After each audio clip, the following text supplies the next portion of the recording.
আলহামদুলিল্লাহ হবিগঞ্জ জেলার মিরপুর বাহুবল থানার অন্তর্গত জামিয়া মাদানিয়া বানিয়াগাঁও তাফসীরুল কোরআন মাহফিলের সম্মানিত সভাপতি, প্রধান অতিথি, বিশেষ অতিথিবৃন্দ, মুআজ্জাজ মুকাররম হযরত উলামা ইকরাম, উপস্থিত তরুণ যুবক ভাইরা, মুরব্বিয়ানে আযম, আওয়াজ যতটুকু দূরে যায় অবস্থানরত পর্দানিশী মা ও বোনেরা, সকলকে আমার অন্তরস্থল থেকে জ্ঞাপন করছি মোবারক সবটুকুন শুকরিয়া আল্লাহ সুবহান মহিয়ান গরিয়ান সর্বশক্তিমান আল্লাহ পাকের জন্য, যিনি আমাদেরকে সুস্থ রাখছেন। সবচেয়ে বড় এক নিয়ামতের নাম হলো সুস্থতা। এটা বোঝা যায় যখন মানুষ অসুস্থ হয়, তখন সুস্থতে কত বড় নিয়ামত এটা মানুষ অসুস্থ হইলে বুঝতে পারে। যেমনটা আমি বুঝতেছি, সুস্থতা সবচেয়ে বড় নিয়ামত। আল্লাহ আপনাদেরকে সুস্থ রাখছেন, এই জন্য শুকরিয়া আদায় করেন আলহামদুলিল্লাহ। লক্ষ কোটি দুরূদ এবং সালাম আল্লাহর সৃষ্টির প্রধান আকর্ষণ জনাবে মুহাম্মদুর রাসূলুল্লাহ সাল্লাল্লাহু আলাইহি ওয়াসাল্লাম। সম্মানিত সুধী, আপনাদের এই মাহফিলটা প্রায় 3 দিন, আজকে শেষ দিন। উল্লেখযোগ্য উলামায়ে কেরাম এখানে আপনাদের সামনে নসিহত করছেন। সবচেয়ে অযোগ্য, নালায়েক, নাগান্দা আমি আপনাদের সামনে আজকে আলোচনার জন্য বসছি, শুধু দোয়া নেওয়ার জন্য। ব্যক্তিগতভাবে আমি খুব অসুস্থ।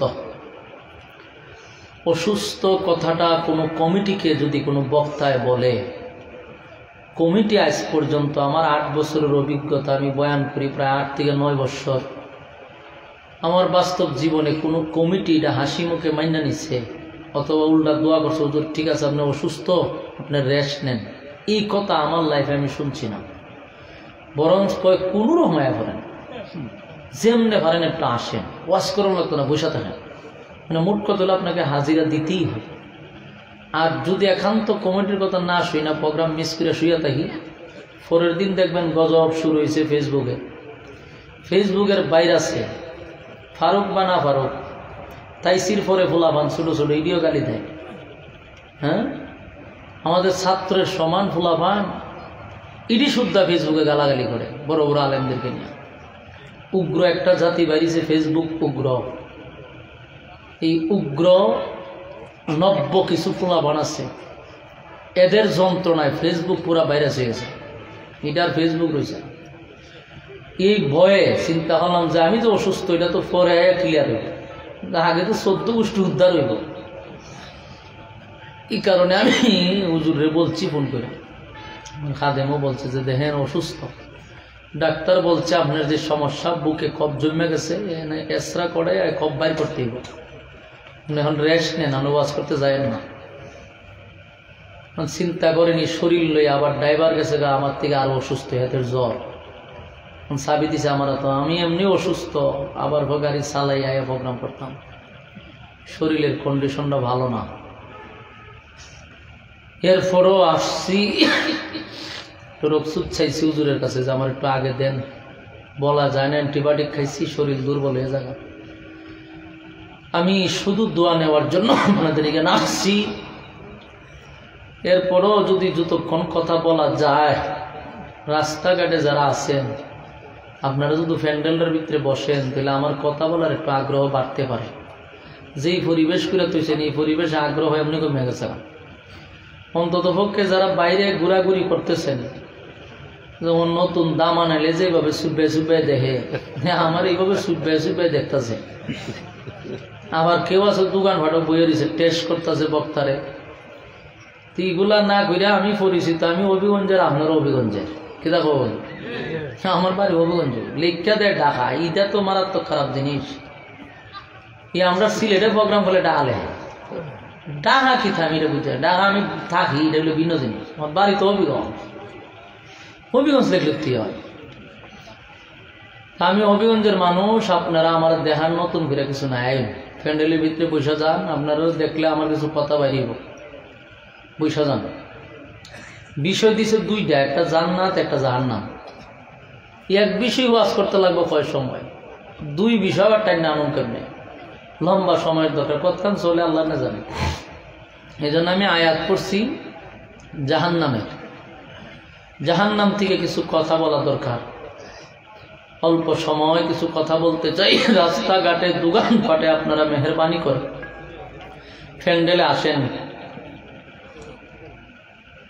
দেখেন 3 দিন মাহফিলটা করতে গিয়া কমিটির অনেক শ্রম আছে।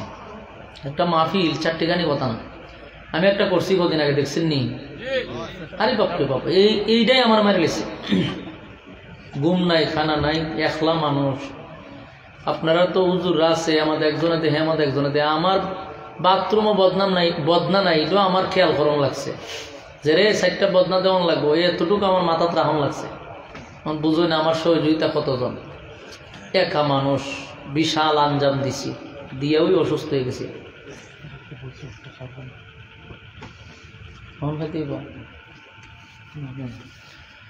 তো আপনারা তো মাশাআল্লাহ, এটা মাদ্রাসার যে কথা শুনলাম, এটা অনেক প্রাচীনতম মাদ্রাসা নাকি, অনেক আগের মাদ্রাসা। আলহামদুলিল্লাহ হুজুর এটার দায়িত্ব নিচ্ছে, আমার সাথেও বলছে যে ইনশাআল্লাহ দোয়া করেন মাদ্রাসার একটা ভালো অবস্থানে নিয়ে যাওয়া যায় কিনা। দেখা গেল হুজুরের প্রচুর একটা মানে এটার প্রতি আলাদা একটা আন্তরিকতা আছে প্রতিষ্ঠানটার জন্য, এবং যথেষ্ট পরিমাণ খেয়াল আছে। এলাকার মানুষ যদি সাপোর্ট দেয়, ইনশাআল্লাহ মাদ্রাসা আগের রূপ ধারণ করবে ইনশাআল্লাহ। টেনশন করেন কেন, আপনারা তো সব দলের লোকের মাদ্রাসা। আমি যেখানে আছি এখানে আমি ছাড়া কেউ নাই। এখানে যদি 2 বিল্ডিং একটা মাদ্রাসা হয়ে যাবে, আপনারা তো এটার মাঠ কায়েম, আপনারা দিন ইসলাম কায়েম করে লেছেন। আর আমার এখানে মক্কা নগরীর যুদ্ধ চলতেছে, আর আপনারা মদিনা জগত বাস করতেছেন। কথা বুঝছেন নি? সুতরাং এখন শুধু খালি মেহনত করা, ইনশাল্লাহ হয়ে যাবে। বসেন বসেন, তো দেখা দেখি না, আইন আইন আইন বিত্রে আইন বিত্রে আইন আইন দেখছো না কান বালা বলে আমার।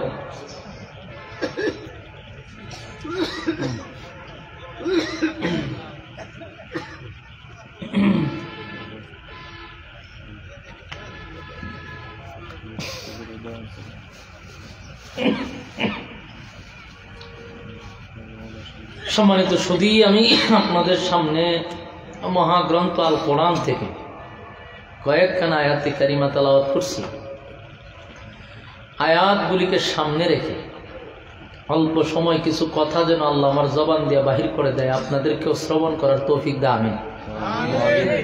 জান্নাত এবং জাহান্নাম। দেখেন, পৃথিবীর এমন কোনো মানুষ নাই, মুসলিম ও মুসলিম, কোনো একটা মানুষকে আপনি এই কথা মুখ দিয়ে আনাইতে পারবেন যে আমি জাহান্নামে যেতে চাই? সবাই কি বলবে?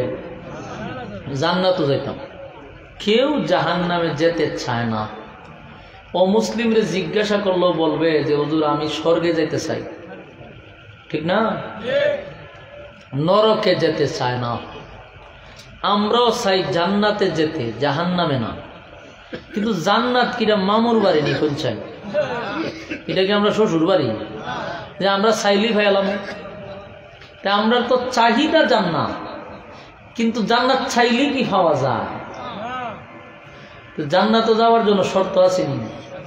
একটু কথা কইন, শুনুন। মানুষ কম হইল, যদি আওয়াজ বেশি হয় বক্তার কথা বলার আগ্রহ বাড়ে। আপনারা যদি আওয়াজও না দেন, লোক গিয়া বাইরে ঘুরেন, তা আমি ওয়াজটা করতে পারতাম, শৈল বলা না। আওয়াজ দিয়া আমারও জজবা একটু বাড়াইয়া দেন। 2-3টা ওষুধ মারছি যাতে এটা দূরে রাখে, যাতে কফ না আসে। এরপরও চাইতেছি কিছু কথা কইতাম, আপনারা একটু আওয়াজ দিয়েন। দেখেন, প্রত্যেকটা মানুষের টার্গেট হলো জান্নাত। কেউ জাহান্নামে যেতে চায় না, কিন্তু জান্নাতকে আবদার করলেই পাওয়া যায়। এটার জন্য কাজ করা দরকার নেই। আমরা যে আব্বা আদম আলাইহিস সালাম, উনিও কিন্তু জান্নাতই ছিল। জান্নাত থেকে আবার ওনারা দুনিয়াত পাঠাইছে, দুনিয়ার থেকে আবার নিয়ে গেছে, আবার ওনাকে জান্নাতে ঢুকাবে। তো আমাদের টার্গেট থাকতে হবে মা বাপ দুনিয়ায় আসার কারণে আমরাও আছি, আবার মা বাপ যেখানে যাইব আমরা ওইখানে যাওয়ার চেষ্টা করতে হবে। এটা শুধু আবদার করলে হবে না, কাজ করতে হবে। তো প্রথম যে কাজটা করবেন এগুলো আপনার ইমান থাকতে হবে।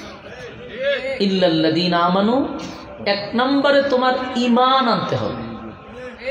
আপনি মক্কায় গিয়েও যদি নামাজ পড়েন, মদিনায় গিয়েও যদি নামাজ পড়েন, সারাদিন তসবি টিপেন, সারাদিন ইবাদত বন্দি করেন, কিন্তু আপনার ইমান নাই, তো লাভ হইল কি? আপনার অ্যাকাউন্ট নাই, আপনি লয়ে গেছেন টেকা জমা দিতেন, কই জমাইবেন? আপনার তো অ্যাকাউন্টই নাই। ইমান হলো অ্যাকাউন্ট, আর ইবাদত হলো স্যালারি। ইমান হলো অ্যাকাউন্ট, আর ইবাদত হলো ব্যালেন্স করতে পারেন। তো অ্যাকাউন্ট থাকলে না আমি ব্যালেন্স রাখতাম, ইমানই নাই তো আমি আমলটা রাখুন কোথায়?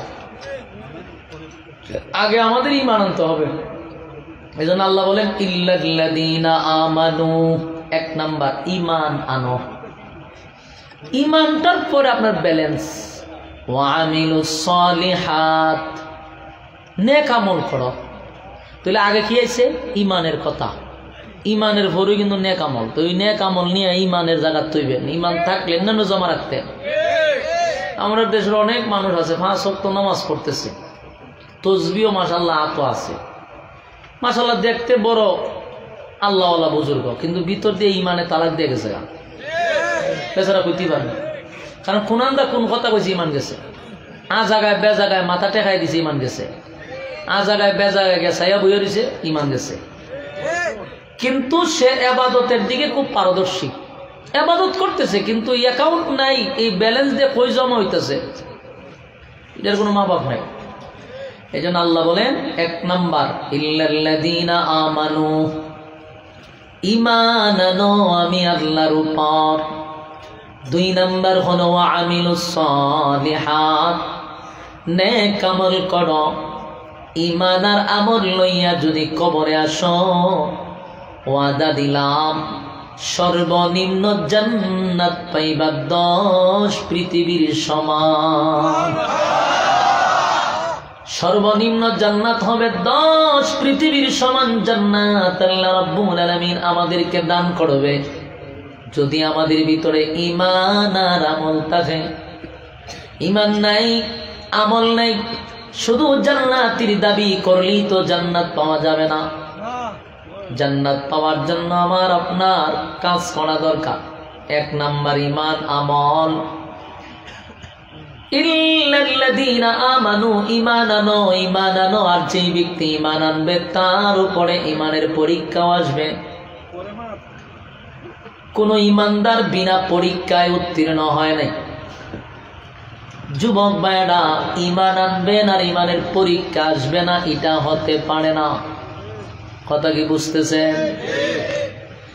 ঈমান আনছেন, ঈমান যদি আপনার ভিতরে থাকে তাহলে অবশ্যই পরীক্ষা আসবে, পরীক্ষা আসবে। পরীক্ষা যদি না আসে তাহলে বুঝবেন এখনো খাঁটি ঈমানদার হতে পারেন নাই। কারণ যতগুলা সাহাবায়ে কেরাম জান্নাতের সার্টিফিকেট পাইল দুনিয়ার জমিনে, প্রত্যেকটা সাহাবীর উপরে পরীক্ষা আসছে, পরীক্ষা আসছে। যারা দুনিয়ার জমিনে সাহাবীদের পরে তাবে তাবিঈন পর্যন্ত, দাউস কুতুব সহ, পীর আউলিয়া সহ যারাই ঈমানের দাবি নিয়ে মরছে, প্রত্যেকের উপরে কিন্তু ঈমানের একটা পরীক্ষা আসছে। ঈমানের পরীক্ষা আসবে তখন যখন আপনার ঈমান মজবুত হবে, ঈমান পাকাপোক্ত হবে, তখনই আপনার উপরে পরীক্ষা আসবে। বিভিন্ন ভাবে বিভিন্ন রূপ ধারণ করবে পরীক্ষায়। আর সেই পরীক্ষায় তখন আপনার উত্তীর্ণ হতে হবে, না হয় জান্নাত পাওয়া সম্ভব না। জান্নাতীরা সাধারণ কোন নিয়ামত না যে আপনি চাইলেই জান্নাত পাবেন, চাইলেই জান্নাত পাবেন, এটা মামুর বাড়ি আবদার নয় গো। জান্নাতের জন্য 1 নাম্বার হলো দুনিয়ার জমিনে তোমার ঈমানের উপর অটল থাকতে হবে। ঈমান চুরি হওয়ার জন্য বিভিন্ন কৌশল, বিভিন্ন ফাঁদ তৈরি করা হয়েছে। মুসলমানের ভিতরে দ্বন্দ্ব লাগাইয়া দেওয়া হচ্ছে ঈমানকে নষ্ট করার জন্য। একদল জুড়ে আমিন, একদল আস্তে আমিন, একদল বুকে হাত, একদল নাভিতে হাত, একদল দাঁড়াইয়া, একদল বৈশা। কত ধরনের কোয়ালিটির লোক আমাদের সমাজে মুসলমানের বেশে চলতেছে। এগুলা কিন্তু মূলত মুসলমানের জন্য একটা বড় ভয়ঙ্কর পরীক্ষা। কারণ ফাটল সৃষ্টি করতে গেলে বেঈমান দিয়া ফাটল ধরানো যাবে না, আরেকজন ইমানদারের বেশ ধরাইয়া ঢুকাইতে হবে। বাস্তব না বাস্তব? এত গোতাগতি আগে ছিল না, এত হিংসা ছিল না, এত মারমুখী ছিল না।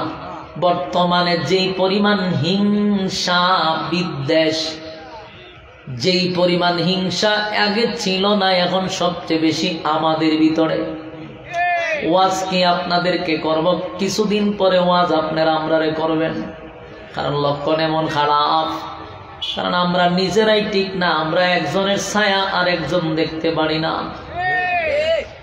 যুবক ভাই ভয়ঙ্কর রূপ ধারণ করবে। আমাদের মধ্যে সংকীর্ণতা বেশি, উদারতা কম। আমাদের মধ্যে উদারতা খুবই কম, আমরা বিনয়ী কম। আমাদের মধ্যে উদারতা কম, আমাদের মধ্যে সংকীর্ণতা বেশি, হিংসা বেশি, বিদ্বেষ বেশি। এগুলা সরাইতে হবে। কারণ আমাদেরকে আমাদের মতো লেবাসদারীরা ইসলামের 12টা বাজাচ্ছে। কারণ ডাইরেক্ট কোন ইহুদি, খ্রিস্টান আর নাস্তিক ডাইরেক্ট ইসলামের ক্ষতি করতে পারে নাই। আর একজন ইসলামের লেবাসদারী ঢুকতে হবে, তারপরে পাটল সৃষ্টি করবে। যেমন আল্লাহর নবীর জামানায় রাসূল নিজেই বললেন, ইসলামের সবচেয়ে বেশি ক্ষতি ইহুদি আর খ্রিস্টান করে নাই, ইসলামের সবচেয়ে বড় ক্ষতি করছেন লেবাসদারী মুনাফিকরা। আল্লাহর নবীর কাছে একবার জিবরাইল আলাইহিস সালাতু ওয়াস সালাম একটা চিঠি পাঠাইছে, লিস্টি আসছে। নবীজি লিস্টিটা হাতে লইয়া দেখে উপর দিয়া হেডলাইন লেখা মুনাফিকের লিস্ট। মুনাফিকের লিস্টির মধ্যে সর্বপ্রথম যার নামটা নবী দেখলেন, নবী আশ্চর্য হইয়া লোকটার দিকে তাকায় আছে। হায় আফসোস, যেই লোকটার নাম লিস্টির প্রথম নাম্বারে, এই লোকটা নবীর পিছনেই নামাজ পড়ে। নবীর পিছনে নামাজ পড়ে। নবী যেমন পাগড়ি লাগাইছে, লোকটাও পাগড়ি লাগাইছে। নবীর পকেটে মেসওয়াক, তার পকেটেও মেসওয়াক। নবীর হাতে তসবিহ, তার হাতেও তসবিহ। নবীর শরীরে পাঞ্জাবি, তার শরীরেও পাঞ্জাবি। নবীর মুখে দাড়ি, তার মুখে দাড়ি। এত বড় বুজুর্গ নবীর পিছনে নামাজ পড়ে রে, কিন্তু মুনাফিকের লিস্টির মধ্যে তার নাম প্রথম নম্বরে। আল্লাহর নবী এত কষ্ট পাইছে, কিন্তু পয়গম্বর কাউকে বলে নাই। ভিতরে ভিতরে নবী তাকায়া রইল যে লোকটা এত বড় লেবাস দুইরা আমার 12টা বাজাচ্ছে ইসলামের, অথচ আমার পিছনেই তো নামাজ পড়ে রে, আমার সঙ্গেই তো চলে, আমার সঙ্গে ওঠা বসা করে, কিন্তু আমার ইসলামের সবচেয়ে বেশি বড় ক্ষতিটা কইরা বলাইছে। সাহাবায়ে কেরামরা আস্তে আস্তে বুঝতে লাগলো। চতুর্দিকে আনা গনা খানা গুসা শুরু হয়ে গেল। এই যে লোকটা তো মুনাফিক, এই লোকটা তো মুনাফিক, এটা মোটামুটি মদিনার মানুষ বুঝতে পারছে। নবী কারো কাছে বলে নাই, নবীর বাচন ভঙ্গিতে কিছু বোঝা গেছে যে লোকটা মুনাফিক।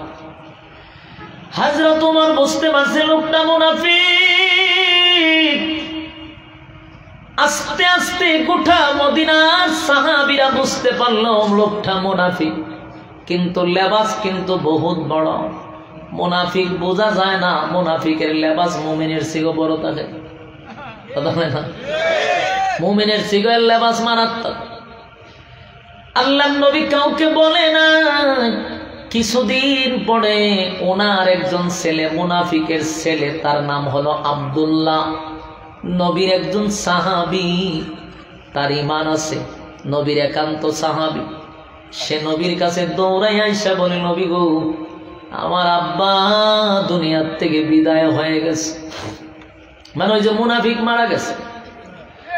আল্লাহর নবী বলেন, আব্দুল্লাহ রে, এখন আমি নবী তোমার জন্য কি করতে পারি বলো। আব্দুল্লাহ চোখের পানিটা ছাইরা কান্দে আর বলে, নবী গো, আমি জানি আমার আব্বা মুনাফিক, আমার আব্বা ইসলামের ক্ষতি করছে, আমার আব্বা গোপনে গোপনে গোপনে গোপনে আপনাকে মারার জন্য ষড়যন্ত্র করছে।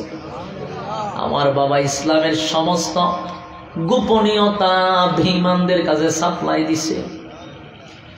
আমি জানি আমার বাবা মুনাফিক, আমার বাবা ইসলামের ক্ষতি করছে, এটা আমি ভালো করে জানি। কিন্তু নবী গো, আমার তো বাবা, আমার তো মায়া লাগে, আমার তো কষ্ট লাগে। যদি এই হালতেই আমার বাবা মারা গেছে, আমার বাবা জাহান্নাম ছাড়া কোনো গতি নাই, এটা আমি বুঝতে পারছি।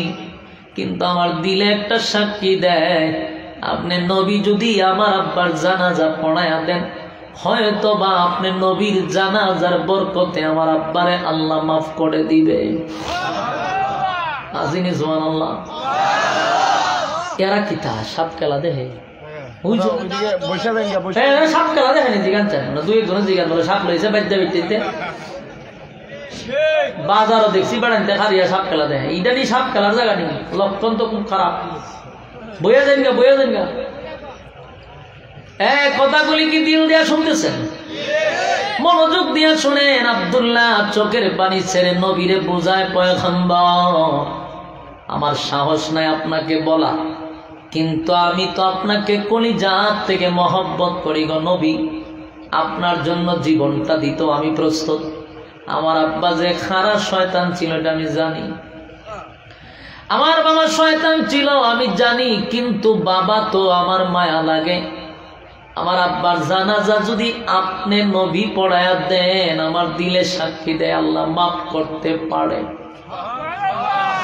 আমার নবীর তো মায়ার অভাব নাই, আমার নবীর তো দয়ার অভাব নাই।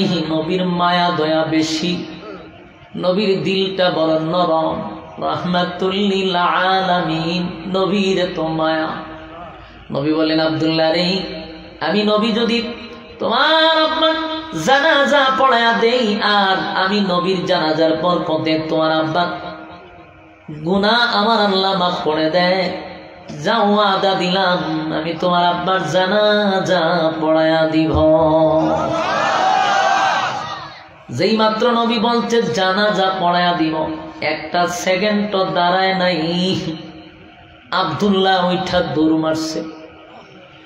দৌড় মাইরা মদিনার অলিতে গলিতে খবর পৌঁছায়া দিছে, তোমরা কারা গো, আমার আব্বার জানাজা কিন্তু বিশ্ব নবী পড়াইবে। মদিনার সাহাবীরা সহ্য হয়ে গেল, দৌড়াইয়া খলিফাতুল মুসলিমিন উমরের কাছে গিয়া বলে, ও খলিফাতুল মুসলিমিন উমর, নবীর সামনে দাঁড়াইয়া কথা বলার সাহস কিন্তু আমাদের নাই, কিন্তু আমরা জানি আব্দুল্লাহ ইবনে উবাই ইবনে সুলুল টাটকা শয়তান ছিল, মুনাফিকের সর্দার ছিল। কেমনে গো আমার নবী এত বড় মুনাফিকের জানাজাটা পড়াবে? আমাদের সাহস নাই। নবীরে দুইটা কথা বললা জানাজাটা বন্ধ করবে, এত সাহস নাই। আপনি উমরের তো সাহস বেশি, একটু বলেন না, যেই লোকটা মুনাফিক ছিল গোটা মদিনার মানুষ কিছুটা জানে সে যে মুনাফিক ছিল, কোনোভাবেই জানাজাটা বন্ধ করা যায় কিনা? হযরত উমর শোনার পরে উমরের মেজাজটাও গরম, টাটকা মুনাফিকের জানাজা নবী কেন পড়াইবে? উমর একটা তরবারি লইয়া মদিনার অলিতে গলিতে হাঁটতেছিলাম, জানাজার মাঠে প্রস্তুতি নিচ্ছিল। চতুর্দিক দিয়ে মানুষের আনাগোনা, পয়গম্বর জানাজা পড়াবে, সব মানুষ একত্রিত হওয়া শুরু করছে। হঠাৎ করে খবর পৌঁছে গেছে মুনাফিকদের কানে। মুনাফিকরা কয়, এই লোকটা যে মারা গেছে তো আমাদের লিডার, আমাদের সর্দার, আমাদের সর্দারের জানাজা আব্দুল্লাহর পুত্র মোহাম্মদ কেমনে পড়াবে? সে তো আমাদের লিডার। আর সারাটা জীবন আব্দুল্লাহর পুত্র মোহাম্মদের বিরোধিতা করলাম যেই নেতার নির্দেশে, সারাটা জীবন ইসলামের ক্ষতি করলাম যেই নেতার নির্দেশে, ইসলামের 12টা বাজাইলাম যেই নেতার নির্দেশে, সেই নেতাই মারা গেল, আর নবী কেমনে জানাজা পড়াবে এটা দেখা দরকার। 1000 মুনাফিক জানাজার মাঠে উপস্থিত হইছে জানাজা দেখার জন্য। যুবক ভাই জানাজা পড়ার জন্য আসে নাই গো, জানাজা দেখার জন্য আসছে প্রায় 1000 মুনাফিক।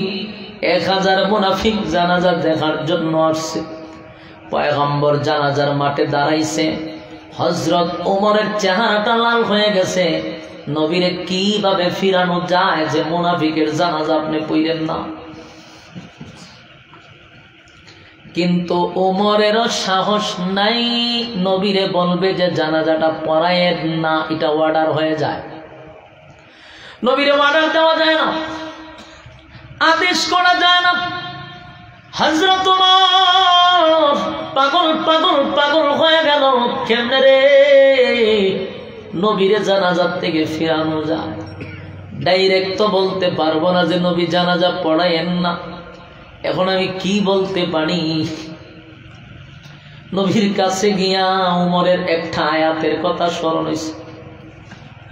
বারবার আয়াতটা পড়তে লাগলাম, নবীর কানে কানে গিয়া বারবার আয়াত পড়তে লাগলো। ইস্তাগফির লাহুম আও লা তাস্তাগফির লাহুম আও লা তাস্তাগফির লাহুম ইন তাস্তাগফির লাহুম 70 মাররাতান ফালান ইয়াগফিরাল্লাহু লাহুম যালিকা বিআন্নাহুম কাফারু বিল্লাহি ورسوله والله لا يهدي القوم الفاسقين। এই আয়াত পয়গম্বরের কানে কানে কানে কানে বারবার রিপিট করতেছিল যেন নবীর কোনো কিছু স্মরণ হয়। ইস্তাগফির লাহুম আও লা তাস্তাগফির লাহুম ইন তাস্তাগফির লাহুম 70 মাররাতান فلن يغفر الله لهم ذلك بأنهم كفروا بالله ورسوله والله لا يهدي القوم الفاسقين। এই আয়াতের অর্থ যেই মাত্র নবীর কানে কানে বারবার বলতে লাগলো, আল্লাহর নবী ডাক দিয়া বলে, ওমর রে কি বুঝাইতে চাও আমাকে? এই আয়াত কেন বারবার তুমি রিপিট করো? কোন কারণে তুমি আয়াতটা বারবার রিপিট করতেছ? কেন? আমারে কি বুঝাইতে চাও? এই আয়াতের কোথাও কি আছে যে আমার আল্লাহ বলছে জানাজার নামাজ আমি পড়াবো না? এই আয়াতের কোথাও কিন্তু নাই যে জানাজার নামাজ আমি পড়াবো না, এমন কথা আল্লাহ বলে নাই। এই আয়াতে আল্লাহ বলছে ইস্তাগফির লাহুম আও লা তাস্তাগফির লাহুম ইন তাস্তাগফির লাহুম 70 মাররাতান ফালান ইয়াগফিরাল্লাহু লাহুম ذلك بأنهم كفروا بالله ورسوله والله لا يهدي القوم الفاسقين। এই আয়াতের মধ্যে রব্বি কারীম বলছেন, নবী আপনি নবী যদি মুনাফিকের জন্য একবার নয় দুইবার নয় 70 বারও যদি মুনাফিকের জন্য দোয়া করেন, আমি আল্লাহ কোনদিন আপনার দোয়া কবুল করব না। আপনার এলাকাতে নাউজুবিল্লাহ আছেনি? ভালো করে কথাটা আবার মনোযোগ দিয়ে শুনেন। নবীর যেখানে হাত তুললেই দোয়া কবুল হয়, নবী আল্লাহ বলতেই দোয়া কবুল হয়ে যায়, সেই নবীরে আল্লাহ বলেন 70 বার যদি মুনাফিকের লাগে দোয়া করেন, আপনি নবী হইয়াও যদি 70 বার দোয়া করেন, আমি আল্লাহ আপনি নবীর দোয়াও কবুল করব না। উমর কিন্তু এই আয়াতটাই নবীর কানে কানে রিপিট করতেছে আর বুঝাইতেছে, নবী গো আমার আল্লাহ না আপনারে জানাইলো আপনি যেন 70 বার দোয়া করলেও মুনাফিকের দোয়া কবুল হবে না। সেখানে আপনি কেমনে নামাজ পড়ান, কেমনে নামাজের প্রস্তুতি নিলেন? নবীকে উমর এটাই বুঝাইতে চাইছিল। নবী উল্টা উত্তর দিয়া বলে, উমর আয়াতের কোথাও নাই যে আমি নামাজ পড়াবো না, এই কথা নাই। বলছে দোয়া করা যাবে না, দোয়া করলে কবুল হবে না। তাই নবীর সিদ্ধান্ত হলো নামাজ পড়াবে। গোটা মক্কা নগরী মদিনার অলিতে গলিতে চতুর্দিক দিয়া মানুষের একটা আনাগোনা আর মানুষের আলোচনা সমালোচনা। অন্যদিকে 1000 মুনাফিক, চতুর্দিক দিয়ে আলোচনা হচ্ছে, মুমিনরা আলোচনা করতেছে নবী যাই না শুই না কেমনে রে এই মুনাফিকের জানাজাটা পড়াবে। এবার নবীজি মুনাফিকের সামনে গিয়া দাঁড়াইছে, দাঁড়াইয়া নবীর মুখের তুতুটা একটু আইনা মুনাফিকের মুখে লাগাইছে। আসিনি সুবহানাল্লাহ। নবীর মুখের তুতুর কত দাম, কত দাম, কত দাম। সেই তুতু লাগাইছে মুনাফিকের মুখে। আল্লাহর নবী বলেন, আব্দুল্লাহ এই নে আমি নবীর তুতু তোর আব্বার মুখে লাগাইছি, আল্লাহ যেন মাফ কইরা দেয়। আসিনি সুবহানাল্লাহ। আরো আসিনি, সবটা মিলায় পাম। যুবক ভাই একটু লক্ষ্য করে দেখেন, এত বিপর্যস্ত সব সাহাবীরা যেখানে ব্যথায় ব্যতীত একটা জানাজা নিয়ে সেখানে নবী তুতু লাগাইয়া দিছে। খালি এখানেই শেষ না, এবার নবীর শরীরে একটা জুব্বা আলাদা ছিল, এটা শরীর থেকে খুলছে। কইলা ভাই আব্দুল্লাহ রে এই নে আমি নবীর জুব্বাটা তোর আব্বারে দিছি, কাপন স্বরূপ পড়ায়া দে। একটা জবান বন্ধ রাখবেন না, উচ্চ সুরে বলেন আল্লাহু আকবার। এ যুবক ভাই সাধারণ কথা নয় গো, সাধারণ কথা নয়। নবীর জুব্বা সাধারণ কথা না। সাহাবীরা মাটিতে পইরা গইরাইয়া গইরাইয়া কান্না শুরু করছে আর বলতে লাগলো, নবীর সাহাবী হইয়া জুব্বা পাইলাম না গো, নবীর সাহাবী হইয়াও জুব্বা পাইলাম না। এত বড় নাফরমান মুনাফিক হইয়া নবীর জুব্বাটা পাইল। সাহাবীরা কান্নার রোল ফালাইয়া দিল, হাইরে নবীর একটা জুব্বার কত দাম, কত দাম। নবীর জুব্বা পাইলাম না, মুনাফিকে দি নবীর জুব্বা পাইল। আল্লাহর নবী বলেন, এ আব্দুল্লাহ শুন, আমি তোর আব্বারে কেন জুব্বা দিলাম জানোস? তোর আব্বারে কেন জুব্বা দিলাম জানোসনি? কেন দিলাম জানোসনি? আমার বদরের যুদ্ধে আমার অসংখ্য সাহাবীরা যুদ্ধের ময়দানে শাহাদাত বরণ করছিল, সেখানে তাদেরকে দাফন করব, শরীরে কোনো কাফন নাই। হায়রে সাহাবীদের শরীর থেকে জুব্বা খুলে খুলে তাদেরকে কাফন পরায়া দিছিল। এদের মধ্যে একজনের নাম হলো আমার চাচা আব্বাস রাদিয়াল্লাহু তাআলা আনহু। আমার চাচা মোটা, আমার চাচা হলো স্বাস্থ্যবান, যার তার জুব্বা আমার চাচার শরীরে লাগে না। সেদিন আমি চিন্তায় পড়ে গেছি, আমার চাচার আমি কি দাফন করতে পারবো না, কাফন নাই। এ আব্দুল্লাহ, তোর বাবাও ছিল মোটা, তোর বাবাও ছিল স্বাস্থ্যবান। সেদিন তোর আব্বা চোখ লজ্জায় হলেও নিজের জামাটা খুইলা আমার চাচারে দিছে কাপনের জন্য। আমি নবী তোর আব্বার কাছে ঋণী ছিলাম গো, তোর আব্বার কাছে আমি নবী ঋণী ছিলাম, ঋণী ছিলাম, ঋণী ছিলাম, ঋণী ছিলাম। আজকে আমি নবীর শরীরের জুব্বাটা খুইলাম, তোর আব্বারে দিয়া আমি নবীর ঋণ থেকে মুক্ত হয়ে গেলাম। একটা জবান বন্ধ রাখবেন না, বলুন আল্লাহু আকবার। আরো জোরে বলেন আল্লাহু আকবার। ঈমানের আওয়াজ দিয়ে বলেন আল্লাহু আকবার। রাহমাতাল লিল আলামিন। নবীর কত মায়া, কত মায়া, কত মায়া, দুশমনের জন্য মায়া। এই দৃশ্যগুলা 1000 মুনাফিক, 1000 মুনাফিক এই দৃশ্য দেখছে। 1000 মুনাফিক এই দৃশ্য দেখছে। 1000 মুনাফিক দৃশ্য দেখা তাদের চোখেও পানি চলে আসছে, পানি চলে আসছে। তারাও বলা বলি করতে লাগলো, হাইরে জীবনটা বরকার বিরোধিতা করলাম, যেই নেতার নির্দেশে আব্দুল্লাহর পুত্র মুহাম্মদের ক্ষতি করলাম, কত না ষড়যন্ত্র করলাম মুহাম্মদকে মারার জন্য।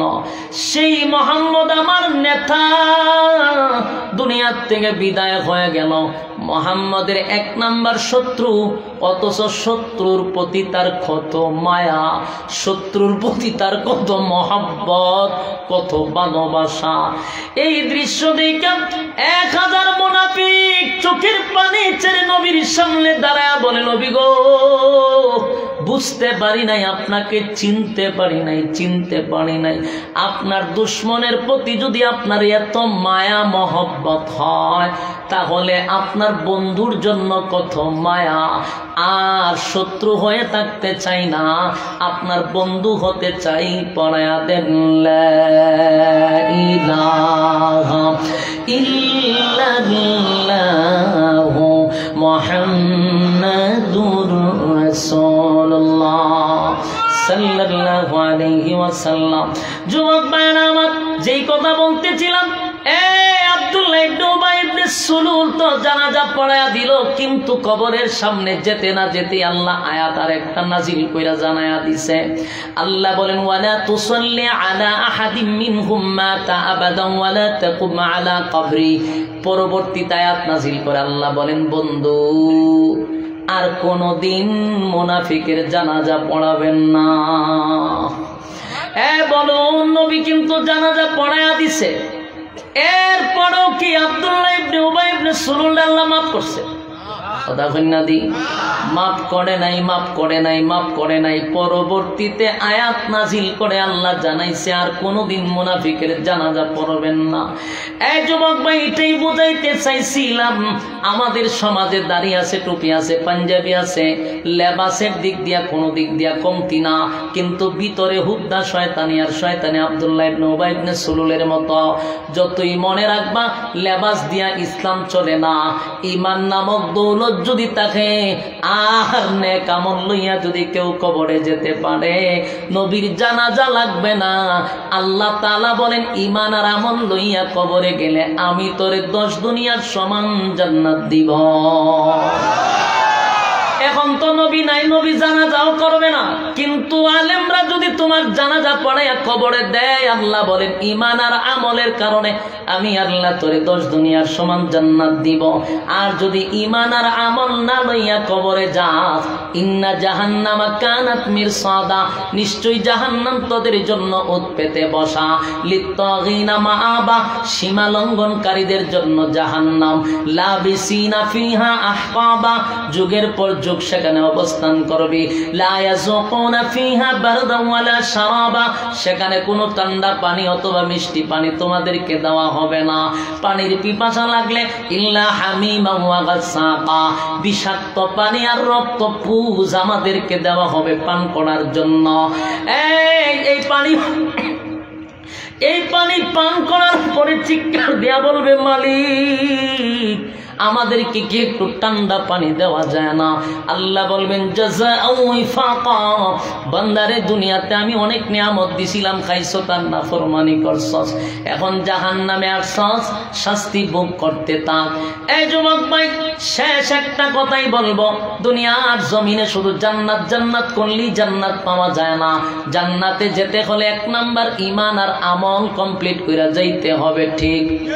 কারা কারা ঈমান আর আমল আনবেন, 2টা হাত তুইলা দেখায়া দি। লিল্লাহে তাকবীর, লিল্লাহে তাকবীর। এই আপনার নাক টানা দিয়ে রাখেন।